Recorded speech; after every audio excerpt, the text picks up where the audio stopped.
Hello friends, next part in the design, analysis and algorithm is analysis framework. General framework for analyzing the efficiency of algorithm is discussed here. Okay, so here we are discussing about the efficiency of algorithm. Okay, how much speed the algorithm works. Okay, how much time it takes. Okay, so there are two kinds of efficiency: time efficiency and space efficiency. Okay, so here the efficiency means two kinds of efficiency: time efficiency, how much time it take to complete the execution, and one more is space efficiency, how much space is required. Okay, time efficiency indicates how fast an algorithm in question runs. Okay, so it takes how much time to run the algorithm. Space efficiency deals with extra space the algorithm requires. Okay, so how much space is required to run the program. Okay, in the early days of electronic computing, both resources, time and space, were at a premium. Now the amount of extra space required by an algorithm is typically not of as much concern. So nowadays space has no issue because okay, all the hard disk having more space. Okay, 2 TB terabyte, 4 TB terabyte of space. Okay, and even more than that also. Okay, I think there is no space issue here. Okay, so nowadays not space issue. In addition, the research experience has shown that for most problems, we can achieve much more spectacular progress in speed than in space. Okay, we have to more concentrate on speed. Okay, than the space. Therefore, following a well-established tradition of algorithm textbooks, we primarily concentrate on time efficiency. Okay, we'll concentrate on time efficiency. Measuring an input size. Okay, it is observed that almost all algorithms run longer on larger inputs. If the input is large, there are many inputs, then the algorithm take more time to run the program. If inputs are less, it finish within less time. Okay.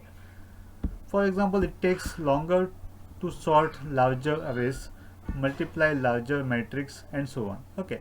If you want to sort numbers, if there are lakhs of crores of numbers, it takes more time to sort in ascending or descending order. If there are very few numbers, okay, few 5 10 numbers, we can easily sort the numbers. Okay, and matrix multiplication also. Okay, if 2 into 2 matrix, you can multiply very easily. If it is 3 into 3 matrix, then also no problem. If it is 4 into 4, 5 into 5, 6 into 6, okay, more number of matrix multiplication, then it take more time. Therefore, it is logical to investigate an algorithm's efficiency as a function of some parameter n indicating algorithm input size. Okay, so the input size is very important. Okay, if input size is more, it take more time to execute. If input size is less, it execute within less time. There are situations where the choice of parameter indicating an input size does matter. The choice of an appropriate size metric can be influenced by operations of algorithm in question. So for example, how should we measure the input size for spell checking algorithm? Okay, so because there are many words out there. Okay, so it's very complicated. Okay, so if you are for spell checking, okay, there are many words. Okay, there are coverts of words are there. It's very difficult to spell check if you want measure the input size. Okay. If the algorithm examines individual character of its input, then we should measure the size by number of characters. If it works by processing words, we should count their number in the input. Okay. So it's one of the problem that if there are many characters, then its input is more.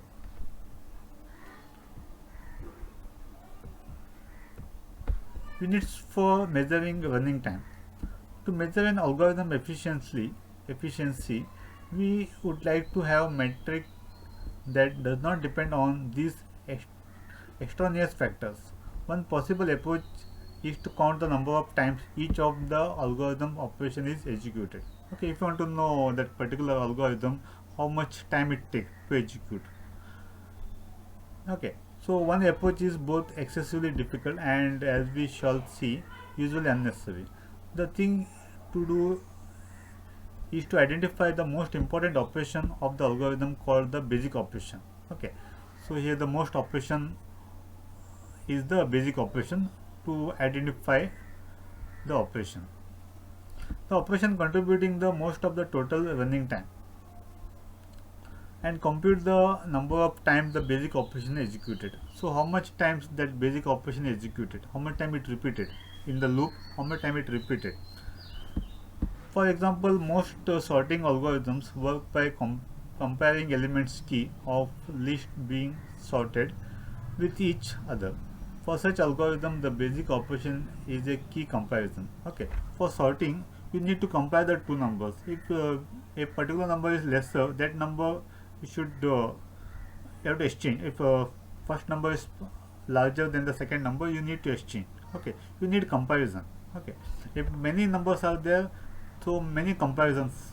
Okay, you need to do many comparisons. If number input is less, then less comparisons. And another example algorithm for matrix multiplication, polynomial evaluation, require two arithmetic operations, multiplication and addition. In matrix multiplication, you need to multiply as well as addition also. Okay, in polynomial also you need multiplication and addition also. Okay, for if it is 2 into 2 matrix, 3 into 3 matrix, okay, multiplication is easy. If it is 4 into 4, 5 into 5 or more than that, it takes more time. The efficiency is more. Let COP be the execution time of an algorithm's basic operation on particular computer, and let C of n be the number of times this operation needs to be executed for this algorithm. Okay, so here COP be the execution time. COP is what? Execution time of an algorithm basic operation on particular computer. Okay, execution time of particular algorithm on particular computer, and let C of n be the number of times this operation needs to be executed for this algorithm. Okay, so COP is the basic operation. For this basic operation, how much time it requires, how many times the operation need to execute. Okay, how many times the loop will repeat it for this basic operation. Okay, that is C of n. Okay, COP is the basic operation. C of n is what? The number of times, okay, this basic operation need to be executed for this algorithm. Then we can estimate the running time T of n of a program implementing this algorithm on that computer by the formula. Okay, we can find the running time of that particular algorithm. Okay, COP is the basic operation, and C of n is that how many times this basic operation is executed, how many times it repeated. So where n is, unless n is extremely large or very small, the formula can give a reasonable estimate of the algorithm's running time. Okay, if it depends upon the n value. Okay, the formula given a reasonable estimate of that algorithm.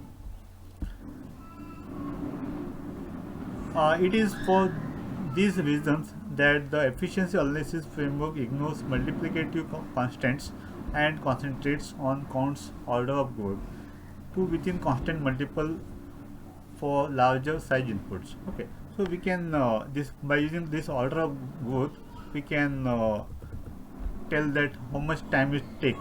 Okay, for particular n. Okay, n value is, if it is 10, okay, if the formula contain log n, it take 3.3 value. Okay, if n is the number of repetition, then 10 only. If n log n, 3.3. Okay, this is the order. Okay, this is the ascending order. Okay, log n base to take less. If it is n, no, little more. Okay, go on incrementing order. N factorial take it 3.6 into 10 the power of 6. Okay, so the value is more. Okay, the time it take more. Okay, see, for if it is like this only. Okay, for these are the different input. Okay, these are the different outputs. Okay, algorithms that require an exponential number of operations are practical for solving only problems of very small sizes. Next we study worst case, best case, and average case efficiency. The worst case efficiency of an algorithm is its efficiency for the worst case input of size n, for which the algorithm runs the longest among all possible input of that size. Okay, the worst case means what? It's okay, if there is if n equal to 1 lakh, so it run for 1 lakh. Okay, so in sequential search, okay, if you want to search a number, okay, among this 1 lakh, okay, you want to search a particular number, so it go on search from beginning to end. If the element is not found, okay, it's wastage of time of searching for all the numbers. Okay, or if the element is found at the end, okay, so it take more time to search at the end. Okay, so initially if the element is not found, okay, so it go on search. Okay, so at the end if you found it, or if at the end also if it's not found, so it compares, okay, all the numbers, so it is called worst efficiency. Okay, so here searching from I equal 1 to n, if n equal to 1 lakh, it compare for 1 lakh time. Okay, comparing k is the searching element, a of I contain the elements, all the array elements. We are comparing this element is present in the array element or not. If it is not found, simply it compares. Okay.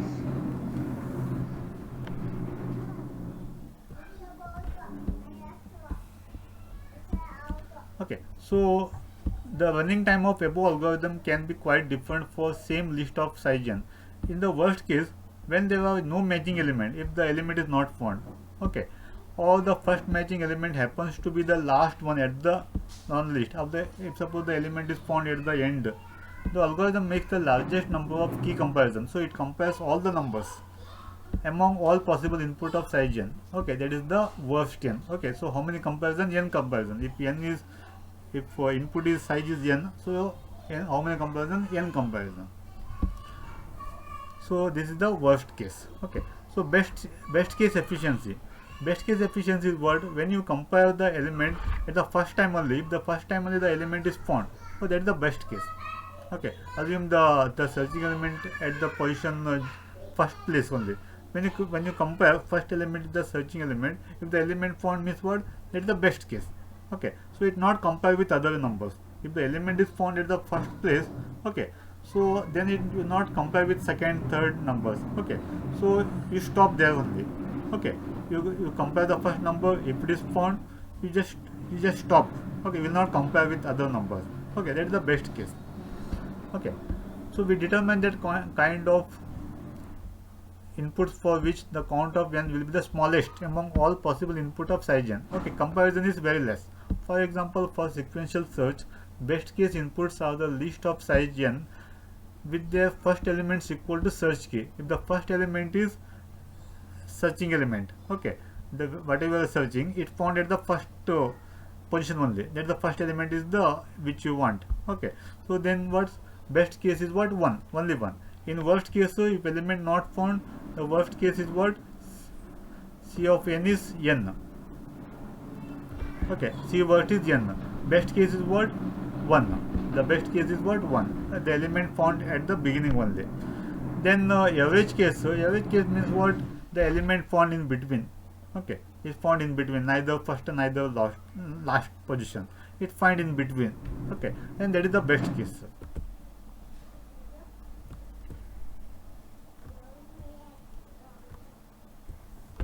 So clear, no? Okay, so it compares sometimes, but not all the elements are compared. Okay, in between it compares some average numbers. So that is the average case. Okay, that is the average case complexity.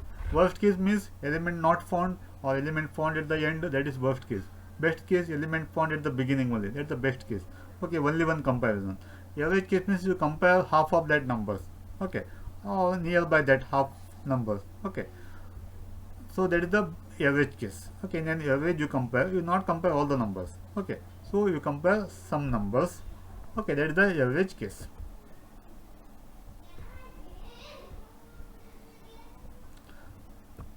Next, performance analysis. Okay, space complexity. Okay, you studied how much space is required for that particular Okay, about this one we'll study in the next video. Okay, thank you.